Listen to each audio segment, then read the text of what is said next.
shed, which is 2.4 feet from the side property line, there's no change, but technically it's less than the 3 feet that's are required, so that would be the variance. So the two variances are for impervious coverage and for the setback to the accessory structure. Any of the other goals are not affected by the subdivision in terms of front setback from the existing buildings. Those are not what we're speaking about, just to clarify. The remainder lot that we're not proposing to develop, but by virtue of the subdivision line, that new lot has those non-conformities. So it's the lot that will have frontage on mine and Union after the subdivision plan. And again, just for the matter of the proofs, in terms of the impervious, there's no change at all by virtue of that subdivision line, and we're not increasing the intensity of the use, so there's no effect on the surrounding area. Can I ask a question? The cars that are parked there where the new structure will go, has anybody said where those cars go after it's built?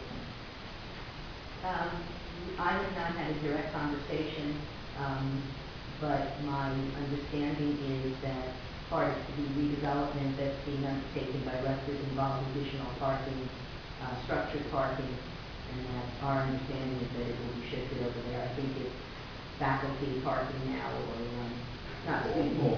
Yes, not student parking. So that's my understanding, but I don't know specifically. Workers originally unit hall came up that they wanted for a standalone parking deck structure. I think they're going to come back and modify that for the additional parking infrastructure on campus area. These truck lots, they were going to go underground, Yeah, they're talking about where they're going to go. Did anybody do any kind of parking study, know how full that lot is going to go?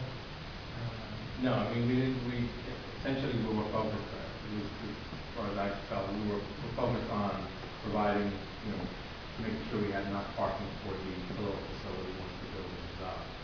And we certainly indicated that there will be the 19 spaces available at the sufficient. But I can't tell you what Rutgers University has done in terms of replacing. I think Merrill is correct, is as part of their overall master plan, because the intensity of the use of the university is going to increase. Obviously, they're going to need to provide additional parking just overall, and I think that's part of the plan for their plan. We don't know if it's going to spill over into the residential area outside of this immediate area. You're talking about for the Rutgers itself? Well, for the spaces that are occupied today that won't be there. I can't answer that question. I'm sure that with Rutgers provides parking passes for all their faculty and staff, and they have numerous different facilities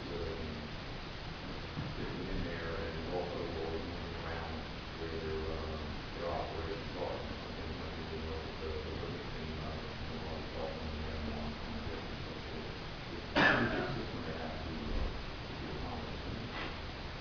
They have 11 parcel on the corner. They both have 11 parcel on the corner of Bishop and George Street. So, and it's an exchange of land. So we're not necessarily taking net land away from others. Any other questions? Thank you.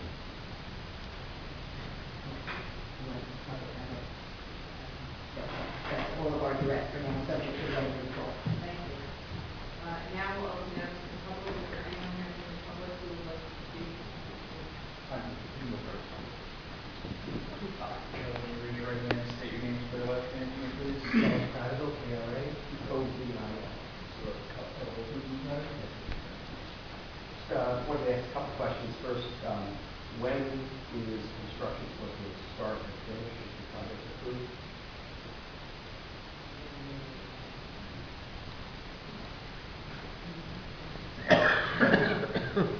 We do not have a set date. We're working with our own internal leadership as well as the Jeff University Seminary to figure out complementary construction schedule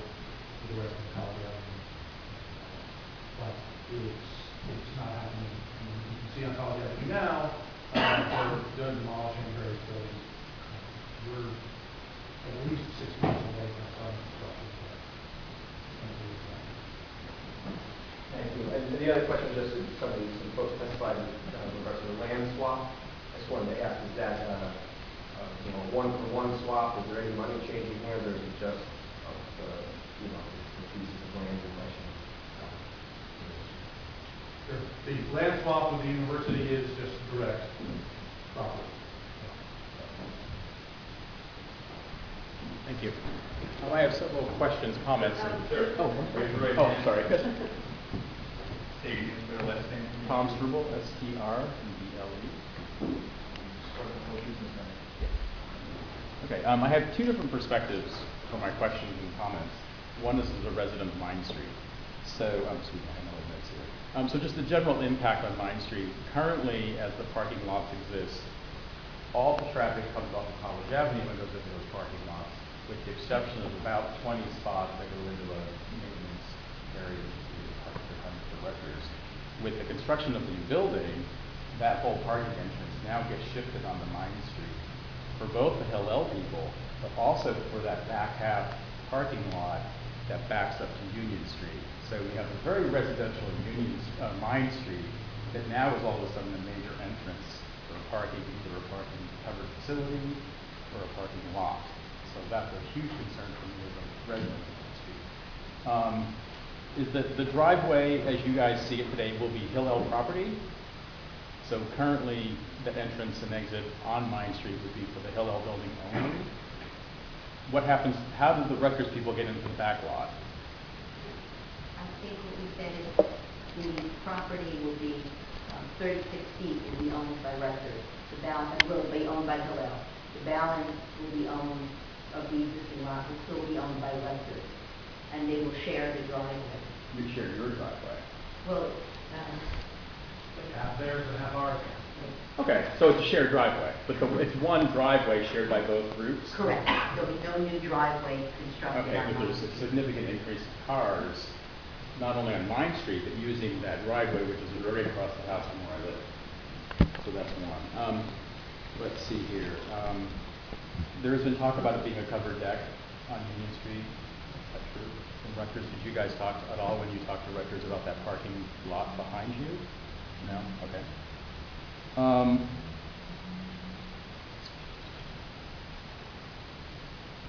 So that was the, kind of my perspective on Mine Street. And then as a university graduate, class of '81, from a Rutgers perspective and looking at College Avenue, is the cafe a retail operation?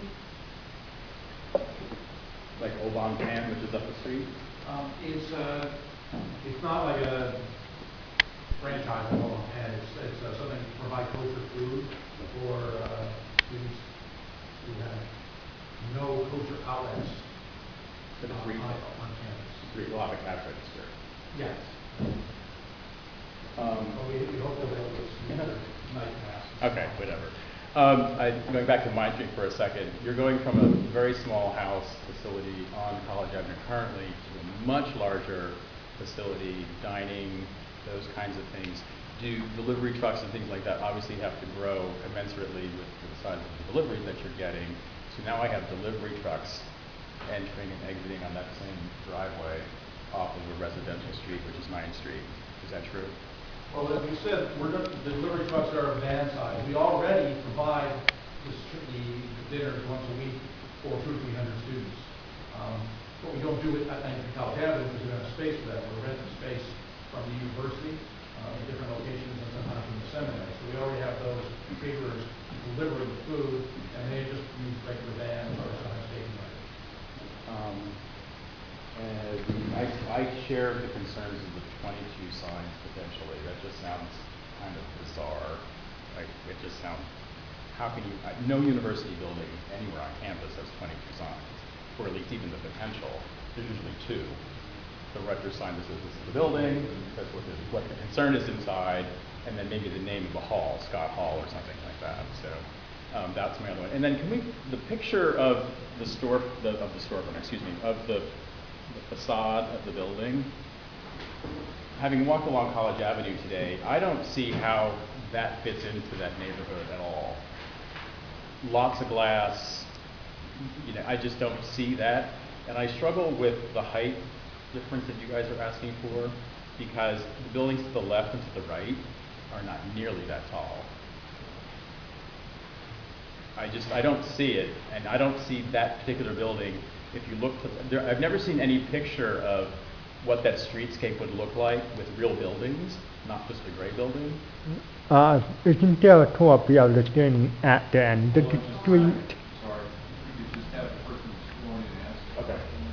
So that's my question. I would really like to see an artist drawing of what the streetscape would look like prior to your building coming along College Avenue, your building, and then post your building, because I just don't see the connection in the architecture whatsoever. And maybe that's just my visual reference, but. Well, I know, Charlie.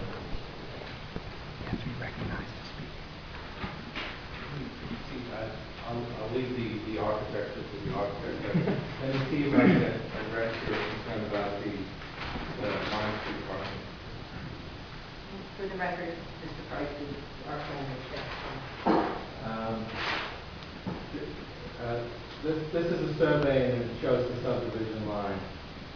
And this portion is a parking lot which is going to be replaced by the building. So predominantly, the traffic that's coming to the back area, to the Mine Street area, is already coming through Mine Street. No, it's not. Well, there is an entrance over here, and this is the sorority parking lot in the back. So No, it's not. I'm sorry, you're wrong. well, I was there. This afternoon. College Avenue. Yeah. Currently, that enormous lot, your portion of the lot and the Rutgers portion that they're keeping, all of that traffic comes in off of College Avenue. Well, I do know that there's an entrance on Mine Street that does provide that park there this evening. Yes, but only to those two little facilities. Yeah, that's a small amount, and you're right. There is traffic coming off College, but a lot of this parking is going to be gone. And moreover, when you look at the number of spaces that exist and the pace in which they come, you're talking probably about one car every 2 to 3 minutes. We're not talking about a constant stream of traffic at peak hours where it's been constructed. But is it my understanding that it's faculty, staff parking only, not students? So then it would be all at once, because all the faculty and staff, all of staff starts at the same time and they all end at the same time.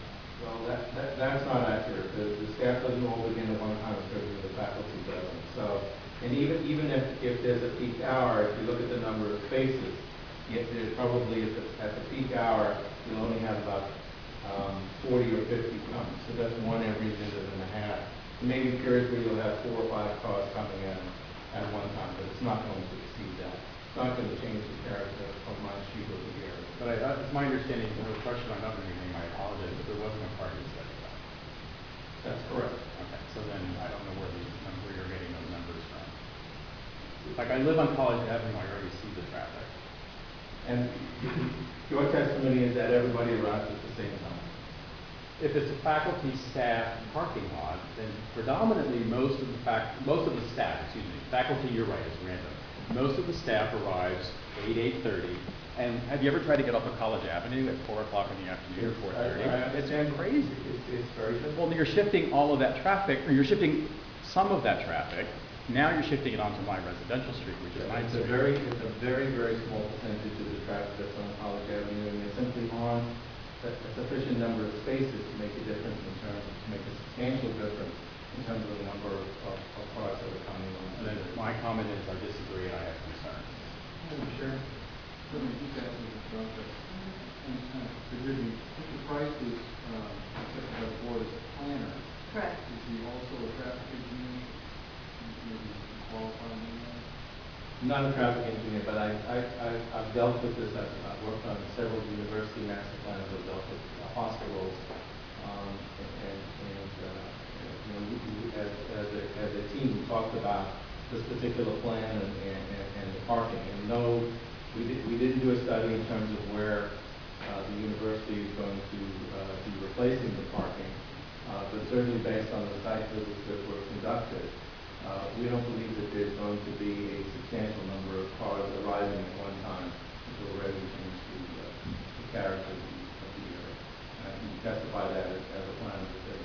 look at the impacts of traffic on land uses.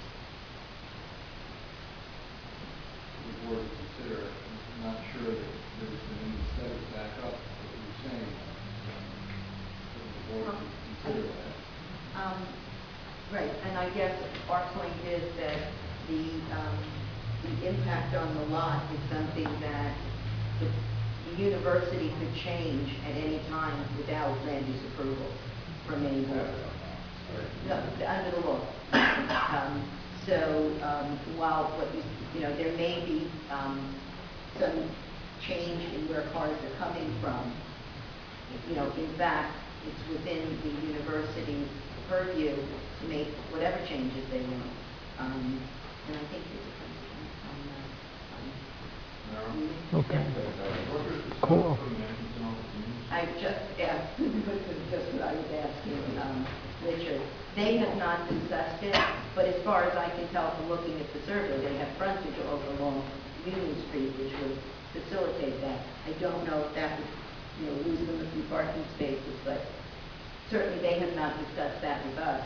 But there is another means to create Yes, alternate access. okay, but at the same time, Union Street currently is one way from Hamilton to Mine Street. So even if there's an entrance and exit on Union Street, they still have to go to Mine Street, either go to Easton Avenue. Right, they don't have to go But you're to still College talking, Avenue. it's a shared responsibility between the university and Hillel organization. Because either situation, Mine Street is going to be inundated with cars more than they already are. And I think that there should be, I would suggest or would recommend that there's some kind of study that says we're dumping all these cars onto a very small residential street. Well, the other thing that I can think of, though, is that the area that cars park now is going to be obviously reduced. Do they even know So how many? I don't know. I don't know. My question is, does anyone know how many cars are parked in that lot? I'm sorry. Not your lot, the Rutgers lot. We could do it. We can do it. I mean, I think the survey has the map. Okay, it's a concern. Sure, I understand. I'm just trying to figure out how many cars it is. And we're not trying to minimize that. I think what we're saying is, this is probably the only use that would come before the board. Because the university, when they go to develop it, don't really have, they have a courtesy appearance before boards, but they don't, it's not likely that that information would have to be provided in any event, unless I'm misstating, that's my understanding of the law. So, Just the point of the information. municipality doesn't control that aspect of it. Engineer just counted it. There are 90 spaces which are being lost by virtue of the building and 80 spaces which are missing. So that's the number of spaces. Okay, thank you. Thank you.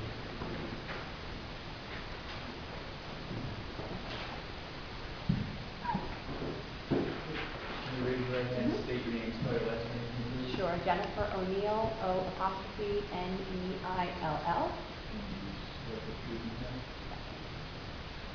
So I just have a few comments. I'll try not to just rehash everything that Tom shared, but emphasize a few key points. And I speak as an owner-occupant, almost immediately across the street from the new access point on Mine Street. And I've been in the neighborhood quite a while. So I also work from home full time, and I see the traffic 24/7 on Mine Street, so I understand what it's like at all times of year, times of day, and so forth. I guess the one question I'd like to also pose to Hillel is, you're going from a much smaller facility to a substantially larger facility. It feels as if that would necessitate a larger staff to maintain facilities and all the things that you've proposed. So I just wanted to understand better. You have about 11 staff, and I think you said one part-timer in addition. So is that adequate for this? I mean, are you, it sounds like the staff would have to increase, and how would you accommodate that parking? That's one question I got. What we're doing essentially is taking a program that exists currently, but is scattered all over the campus, and housing in one place. So that the staff that are staffing the Shabbat dinners or staffing an event that we'll have in the student center, we'll be staffing them instead in our own facility. So we're not increasing the need for staff, we're consolidating our operations. However, the building needs to now maintain is significantly larger, so you don't do the same kind of work in all the Rutgers buildings that I think you have to do. So I did mention earlier that we do anticipate hiring a facility manager. Mhm. So that's adding up to that list. But the maintenance of and all will be people that come in, on a contract basis. Where would they park? In their spots that you identified, or? They're gonna come in and like, even in our little building, we have people come in and clean it, and they come in at night, and they will park in our lots, which is basically the end of that time. Okay.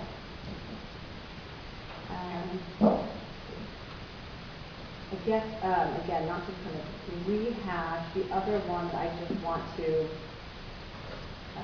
re-emphasize is, again, living in the neighborhood and frequenting College Ave as I do, I share the concerns about how the building fits in with the College Avenue campus. It is surrounded on nearly every side by an old and brick structure, and directly across the street from the historic Voorhees campus and Sports Hall at Rutgers. So that to me is a stark contrast. While not in and of itself not an attractive building, I do worry about the look and feel, keeping with the most historic part of the university campus, and hearing other public comments, including from the university's president, about at least attempting to keep in the spirit of the historic part of the campus. So.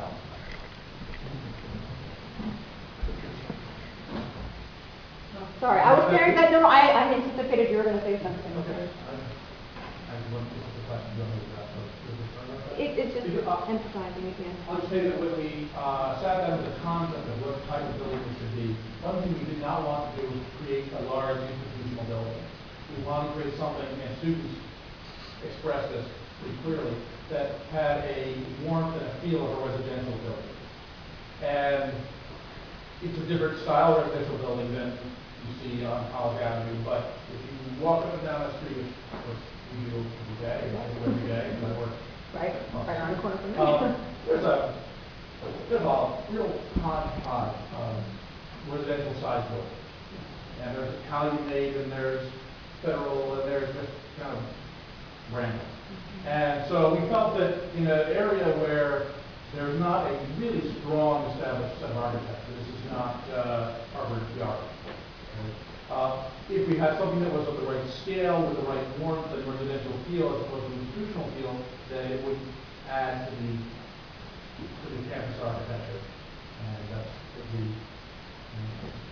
Okay, I guess the only comment I would add to that is, with the exception of the new glass fronted interior courtyard on the what is now Holy Hill and will be the academic building for Rutgers, I can't think of, from mine down toward Old Community Campus, a building with as much glass on its front facing the street. I understand there's other places where that's being incorporated, and of course when you get up to the end in Alexander Library, obviously there's evidence of it there, but again, in that area closest to the most historic part of campus, I do think that this, my word in my mind when I first saw the picture was a little jarring to me, and where it's being placed is really why I say that, just because of the historic context. Well, you probably haven't seen, because I don't know what the public availability is, but the new plans that DEFCO and the university are building, both on College Avenue down the block and right to the corner from this building on Holy Hill, are all glass. They're not all, they're substantial glass buildings. They're much more modern style. So it may not fit into your perception of the neighborhood at the moment, but for what is being built there by the university and the development corporation in the very near future, it's going to appear very traditional. Yeah, I do know what's coming. I've seen the DEFCO drawings and plans up close, and I think that those will be clustered together as academic centers. Right now, it's between two residential type buildings on College Avenue because of the sorority fraternity. So that's more the context in which I'm comparing it. And so this academic complexes built together, in unison. So I'll end there. So, thanks for the opportunity to speak. State name for that. Moscow, MOS, KOWITG. late for me to quit. Sharing the concerns of residents of Martin, I don't live there. I don't live on Mine Street. I own 4 homes. I'm there for if you know Mine Street, it kind of involves on Street parking. A little bit narrow, a little bit pesky as you go on. So, because about all the traffic, I agree with the concern over there. There's a lot of traffic flowing through it, even now before this, all the college avenue traffic is parked, basically, before that. In time with that, I wanted to make sure that I'm not going to lose my right to get on street parking passes. If one day you guys decide there's too much traffic coming on Mine Street, I gotta make it. It's my, I'm trying to be sure my right to keep those parking passes. Or, I'm totally distraction, but what else want to come on out the wall, I didn't hear the question. This is nothing to do with the Brunswick parking lot. Well, I just want to make sure that if the hello is open and determines the traffic flowing is too much of a block to handle, partially caused by the cars being parked on the street, I'm going to lose most of the in my home.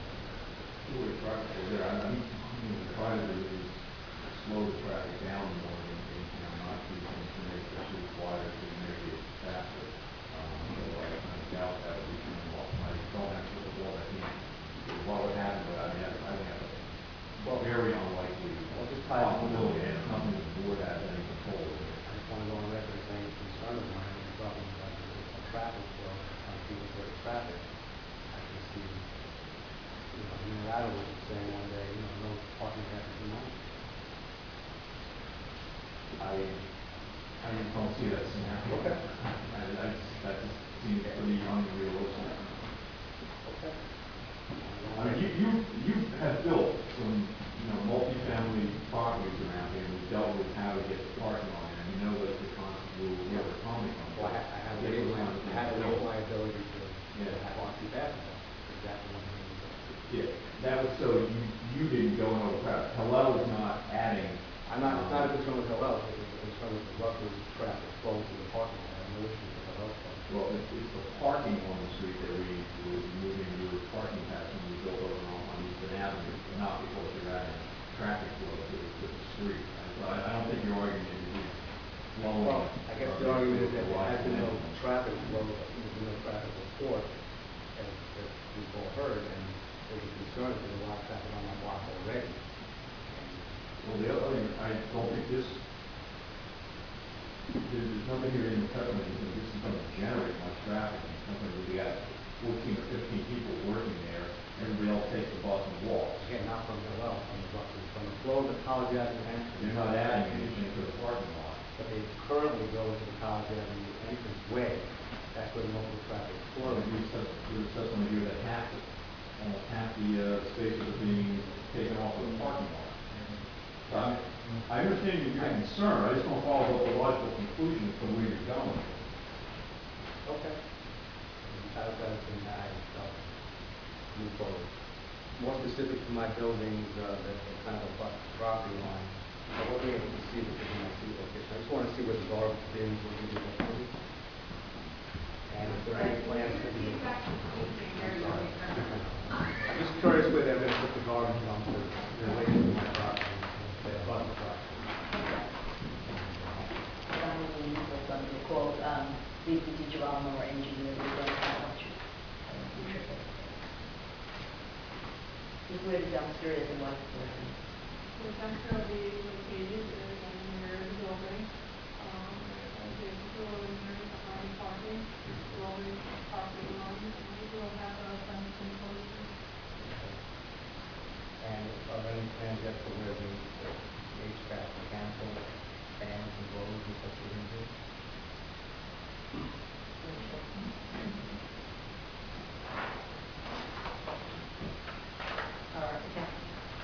Yes, as we mentioned earlier, the second floor roof ends about here, and there's a flat roof behind there.